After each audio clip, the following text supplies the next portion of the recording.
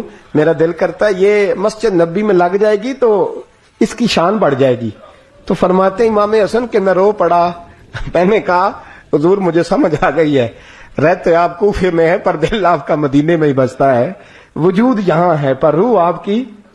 رب جانے سونے محبوبہ تیرے شہر دیاں کی لذتاں نے، ایک رون جنہاں نے ویکھیا نہیں تے ایک رون دوبارہ جامل نہیں. میرے اعلیٰ حضرت فاضل بریلوی رحمت اللہ علیہ فرماتے ہیں حرم کی مدینے کے خطے خدا تجھ کو رکھے، مدینے کے خطے خدا تجھ کو رکھے، غریبوں فقیروں کے ٹھہرانے والے.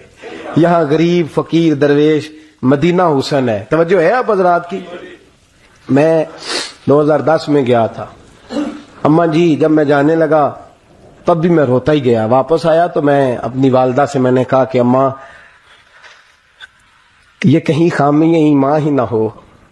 میں مدینے سے پلٹ آیا، میں بڑا تڑپا. میں نے کہا اماں جی وہ جانے کی جگہ تو ہے پر دوبارہ آنے کی جگہ نہیں، وہاں سے دوبارہ آنا نہیں چاہیے. وہاں سے سب سے مشکل مرحلہ مدینے سے لوٹنا ہے، آنا نہیں چاہیے. تو میری اماں مجھے کہنے لگی اللہ تجھے بار بار بلائے گا، دعا کرنی چاہیے، رونا نہیں چاہیے. بزرگوں کا درویشوں والا جو انداز تھا.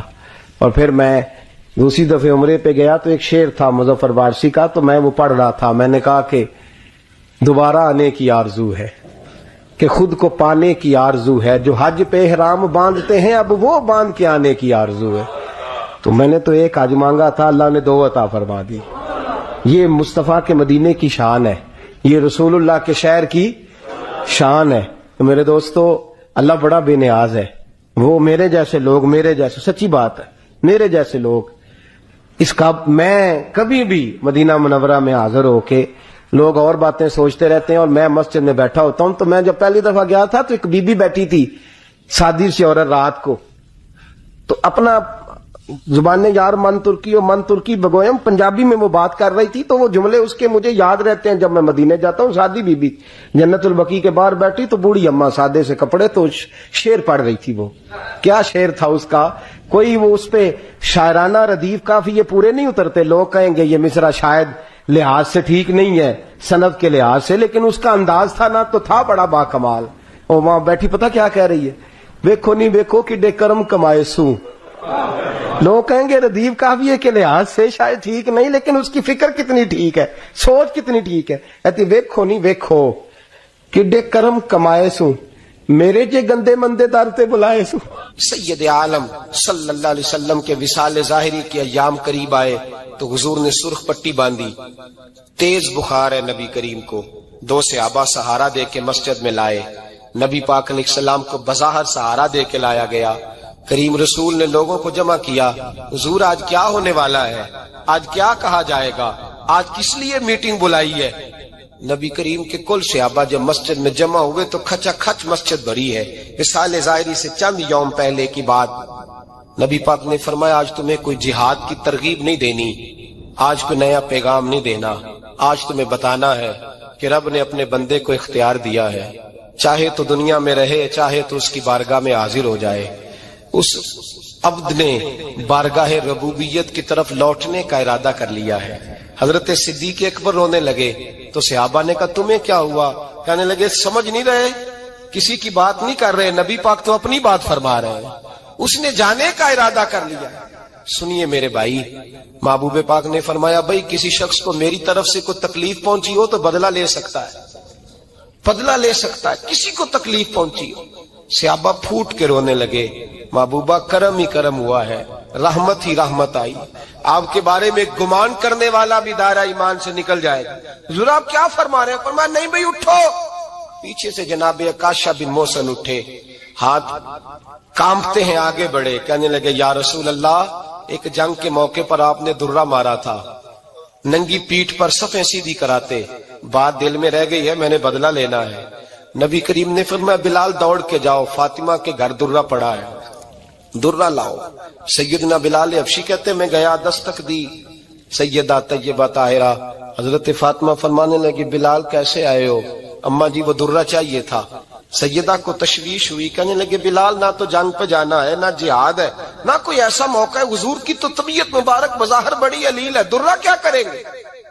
حضرت بلال عرض کرنے لگے اماں جی ایک صحابی بدلہ لینے لگے ہیں، صاحب طبقات نے جملے لکھے ہیں، کہتے ہیں بی بی صاحبہ نے درہ بھی دیا اور امام حسن حسین کو بھی باہر نکالا۔ فرمانے لگی عکاشہ سے کہنا 100 درے مارے، ان دو شہزادوں کے جسم پر نبی پاک کے قریب نہ جائے، میں نے 2 بچے پیدا ہی اپنے محبوب پر قربان کرنے کے لیے کیے، ان کو لے جائے۔ حضرت بلال کہتے میں 2 شہزادے لے کے آیا، اور جب دروازے میں میں لے کے پہنچا تو نبی پاک نے دیکھا تو آنکھوں میں آنسو آ گئے، فرمایا ان کو بٹھا دو، مجھے پتا ہے فاطمہ نے کیا کہہ کے بھیجا ہے۔ حضرت سیدنا بلال فرماتے درہ میں نے جناب عکاشہ کو دیا، حضرت عکاشہ درہ لے کے آگے جو بڑھے تو حضرت ابو بکر صدیق نے ان کے پیروں پہ ہاتھ رکھا، فرمایا عکاشہ میری طرف آ یار، مجھے مار درے، نبی پاک کے قریب نہ جا۔ مصطفیٰ کریم نے فرمایا ابو بکر تو ہٹ جا، اسے آنے دے۔ فرماتے میں چند قدم آگے گیا تو مولا علی شیر خدا نے میرے پیر پہ ہاتھ رکھا، کہنے لگے عکاشہ سوچ تو صحیح تو کیا کر رہا ہے؟ حضور نے فرمایا علی ہٹ جاؤ، میرا اور ان کا معاملہ ہے۔ جناب عکاشہ آگے بڑھ رہے، نبی کریم نے فرمایا میں اپنی امت کو درس دینا چاہتا ہوں، خبردار خبردار زندگی میں تمہارے ہاتھ سے زبان سے کسی کو تکلیف نہ پہنچنے پائے، خبردار۔ یاد رکھنا وہ معاشرے بگڑ جاتے ہیں، وہ معاشرے تباہ کر دیے جاتے ہیں جہاں ظلم ہوتا ہے، جہاں زیادتی ہوتی ہے، جہاں لوگوں کو ستایا جاتا ہے۔ محبوب کریم کے قریب آئے حضرت عکاشہ کا، حضور میری پیٹھ ننگی تھی، آپ بھی ذرا کپڑا ہٹائیے۔ نبی کریم نے پیٹھ سے کپڑا ہٹایا، جناب عکاشہ نے درہ جو اٹھایا تو صحابہ کی چیخیں نکلی، حضرت عکاشہ نے درہ دور پھینکا، حضور کے بطن اطہر سے لپٹ گئے، چومنے لگے، کہنے لگے حضور وہ تو صفیں سیدھی کراتے لگ گیا تھا، آپ نے کہاں مارا تھا؟ یا رسول اللہ میں تو بہانہ بنا رہا تھا کہ جاتی دفعہ مجھے وجود چومنے کا موقع نصیب ہو جائے، مجھے یہ موقع نصیب ہو جائے۔ میرے حبیب نے فرمایا جس نے جنتی دیکھنا ہو میرے عکاشہ کی زیارت کر لے۔ بھائی ظلم کا دروازہ کھلا ہوا ہے اور لوگ بھول جاتے ہیں زیادتی کرتے ہوئے، وہ بہو سے ہی کیوں نہ کرے، وہ اپنے گھر کے بھول جاتے ہیں کہ شاید پوچھنے والا کوئی نہیں، شاید میزان نہیں لگے گا۔ ایران کے بادشاہ نے اپنے بیٹے کو پڑھانے کے لیے ایک استاد صاحب کا بندوبست کیا۔ استاد صاحب کو کہا کہ میرے بچے کو دین پڑھائیے، میں چاہتا ہوں کل اس نے عنان حکومت کو سنبھالنا ہے تو یہ دین سے آگاہ ہو جائے، اس کو کچھ سکھائیے پڑھائیے۔ بہت نیک بزرگ بڑے درویش عالم پڑھانے لگے، اسباق مکمل ہو گئے، دین کے اسباق قرآن مجید پڑھایا، احادیث طیبہ کا درس دیا، اصول فقہ سے روشناس کرایا۔ جب بچے نے مکمل تعلیم حاصل کر لی اور آمین ہو گئی، دستار ہو گئی، فارغ ہو گئے تو پھر ایک دن استاد صاحب نے کہا بیٹے کل تم نے ضرور آنا ہے، کچھ بات کرنی ہے۔ شہزادہ گیا ملنے استاد صاحب سے، استاد صاحب نے کنڈی لگا لی، ہاتھ میں درہ پکڑ لیا، مار مار کے پورے وجود کو زخمی کر دیا، کوئی غلطی نہیں، کوئی بات نہیں، مارا۔ اب بچہ آیا آ کے بادشاہ سلامت سے کہا کہ ابا جی سمجھ نہیں آئی، بڑا مارا ہے استاد۔ تو سیانے تھے نا بادشاہ، یہاں تو قاری صاحب روز کٹہرے میں کھڑے ہوتے ہیں، مولوی صاحب آپ نے میرے بچے کو کیوں مارا ہے؟ آپ 8000 کے مولوی ہیں، میرا کئی کروڑ کا بچہ ہے، سویرے بدل لیں گے، خبردار آپ نے بچے کو ہاتھ لگایا، اپنی حیثیت میں رہے معاذ اللہ۔ جو قومیں استادوں کو کٹہروں میں کھڑا کرتی ہیں وہ ترقی نہیں کر پاتی۔ جو استادوں کو کٹہروں میں روز کھڑا کرتے. کہا ابا جی بڑا مارا ہے. تو والد بڑے سمجھدار تھے, کہنے لگے بیٹا استاد باپ ہوتا ہے, وہ زیادتی نہیں کرتا, کوئی بات ہوگی میں تیرے استاد کو کٹہرے میں نہیں بلاؤں گا. اماں سے بات کی, اماں کہنے لگی بیٹا میں تیرے باپ سے کیسے بات کروں, ڈر آتا. وقت گزر گیا, 22 سال بیت گئے, 22 سال گزر گئے. بادشاہ کا انتقال ہوا, شہزادہ تخت پہ بیٹھا. پہلا حکم یہ دیا کہ میرے استاد کو بلاؤ. پہلا حکم. استاد جی بوڑھے ہو گئے تھے, چھڑی کے اوپر ٹیک لگا کے آئے اور بھویں سفید ہو کے جھک گئی تھیں. یوں آنکھ کھول کے بڑی مشکل سے دیکھا, کہنے لگے شہزادے حکم ہو. کم میں شہزادہ نہیں, اب میں بادشاہ بن گیا ہوں. استاد جی 22 سال بیت گئے, آپ نے مارا تھا, پر وہ درد چونکہ زیادتی کی تھی, میرا قصور کوئی نہیں تھا, تو نہ میری روح سے درد گیا ہے نہ میرے جسم سے گیا ہے. میں بے اختیار تھا, پوچھ نہیں سکتا تھا, آج با اختیار ہوا ہوں. سب سے پہلے پہلا حکم آپ کو دیا, بلایا ہے, بتائے کیوں مارا تھا, کیوں مجھے مارا تھا, میری زیادتی بتائے. تو استاد, بوڑھے استاد کی آنکھیں آنسوؤں سے بھر گئیں. کہنے لگے بیٹے بس آج کے دن کے لیے مارا تھا, یہ جو دن آ گیا نا میری زندگی میں اس لیے مارا تھا, یہ میں چاہتا تھا میری زندگی میں وقت ہے آج کے, بس میری مراد پوری ہو گئی. کہ صاحب کس لیے, مجھے بھی سمجھائیں. آپ فرمانے لگے کتنی دیر ہو گئی تجھے مار کھائے ہوئے, کتنا زمانہ بیت گیا. کہنے لگا 22 سال. فرمایا زخم بھولے تو نہیں, درد ختم تو نہیں ہوئی, تمہیں بات 1 منٹ کے لیے بھی تمہارے حافظے سے محو تو نہیں ہوئی. کہ استاد جی روز رات کو یاد آتی, روز خیال آتا تھا. استاد کہنے لگے بھائی تو بے اختیار تھا, پوچھ نہیں سکا, 22 سال تجھے یاد رہا, مجھے پتا تھا تو ایک دن حکمران بنے گا. میں نے تجھے اس لیے مارا تھا کہ بیٹے یاد رکھنا, کسی پہ ظلم نہ کرنا. اگر تجھے 22 سال تک یاد رہا ہے تو جس پر تو ظلم کرے گا اسے بھی قیامت تک یاد رہے گا. اور یہ یاد رکھنا, تو آج با اختیار ہوا تو تو نے مجھے بلا لیا ہے, قیامت کے دن غریب با اختیار ہو جائیں گے, مظلوم با اختیار ہو جائیں گے. وہ با اختیار ہوں گے للہ الواحد القہار, رب کریم کی بارگاہ کے اندر ان کا اختیار ہوگا, اکیلے اللہ کی حکمرانی ہوگی. پھر وہ بلائیں گے بڑے بڑے کج کلا, دنیا میں جن کی پگڑیاں اونچی تھیں وہ سر جھکائے کھڑے ہوں گے. دنیا میں جو ڈکٹیٹر بنتے تھے ان کی پشتیں لال ہوں گی, ان کو غدار لکھا جائے گا, قیامت تک نہیں بھولے گا. ظلم کرنا تو سوچ سمجھ کے کرنا, اتنا کرنا جتنا تم سہ سکتے ہو, اتنی زیادتی کرنا جتنی قیامت میں تم برداشت کر سکتے ہو. میرے نبی کریم صلی اللہ علیہ وسلم نے فرمایا ظلم سے بچو, یہ قیامت کے اندھیروں میں سے ایک اندھیرا ہوگا. زندگی میں زیادتی نہ کریں, اگر تھوڑی دیر کے لیے کوئی چیز برداشت کر جائیں گے تو وہ فائدہ دے جائے گی, کچھ دیر کے لیے اگر سہ جائیں گے تو نفع مل جائے گا. سہنے کی کوشش کریں لیکن زیادتی نہ کریں, نظر کو, سوچ کو, ذہن کو پاک رکھیں. اور میرے بھائی زندگی پوری ظلم سے بچیں, زیادتی سے بچیں.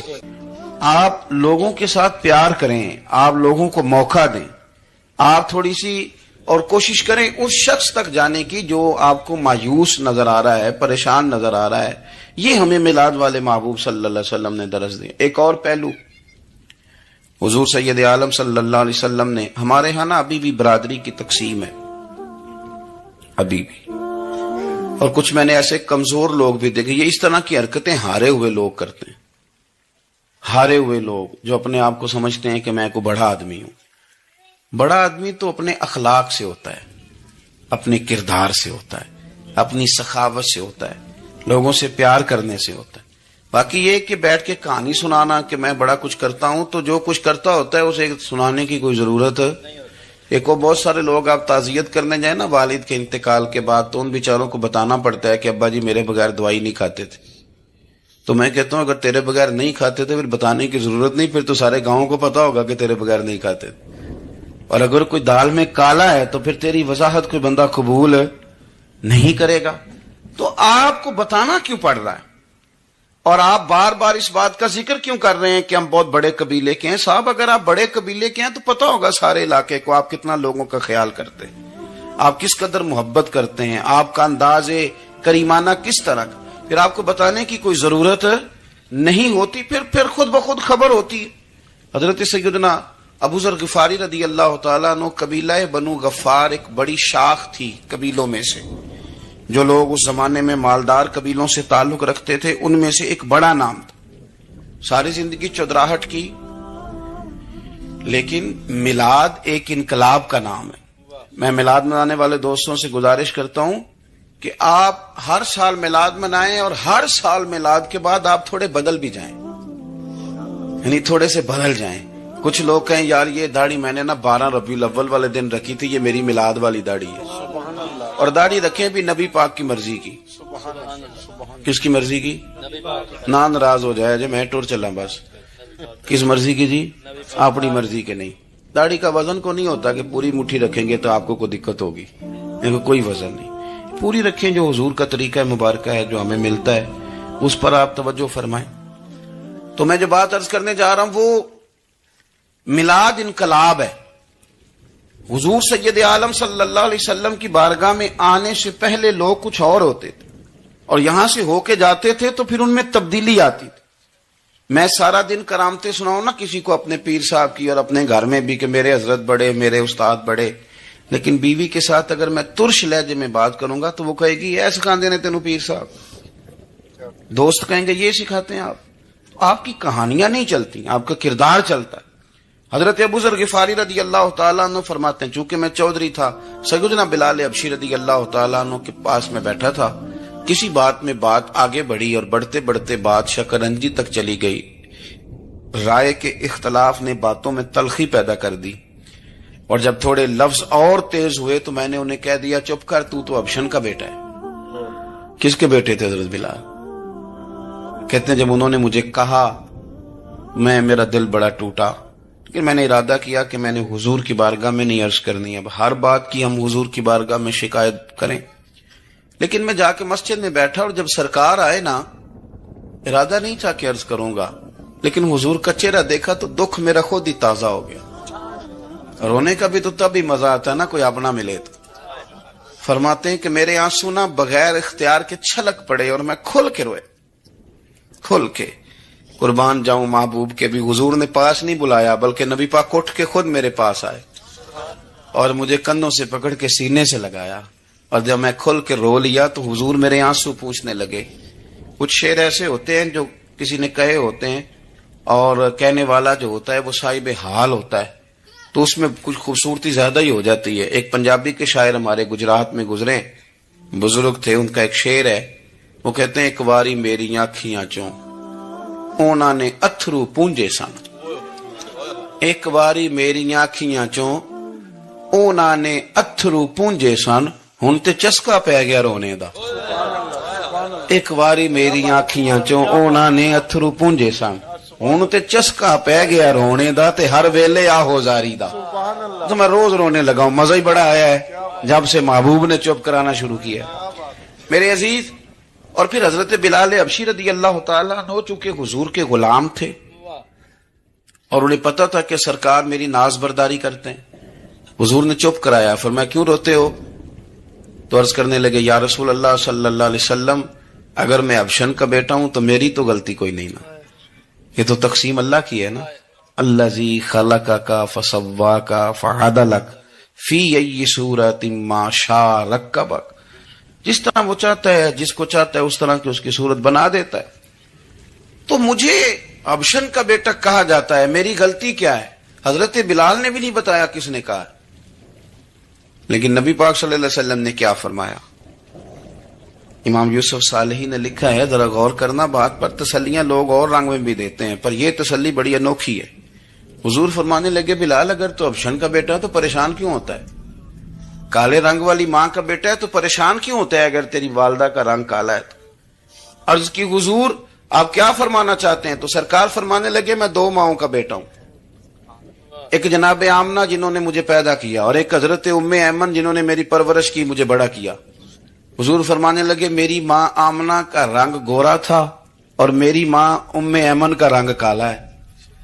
تو فرمایا اگر تجھے کسی نے کالے رنگ والی ماں کا بیٹا کہا تو اسے کہہ دینا مدینے والے محبوب کے بھی تو ایک والدہ کا رنگ کالا ہے، تو کہہ دینا.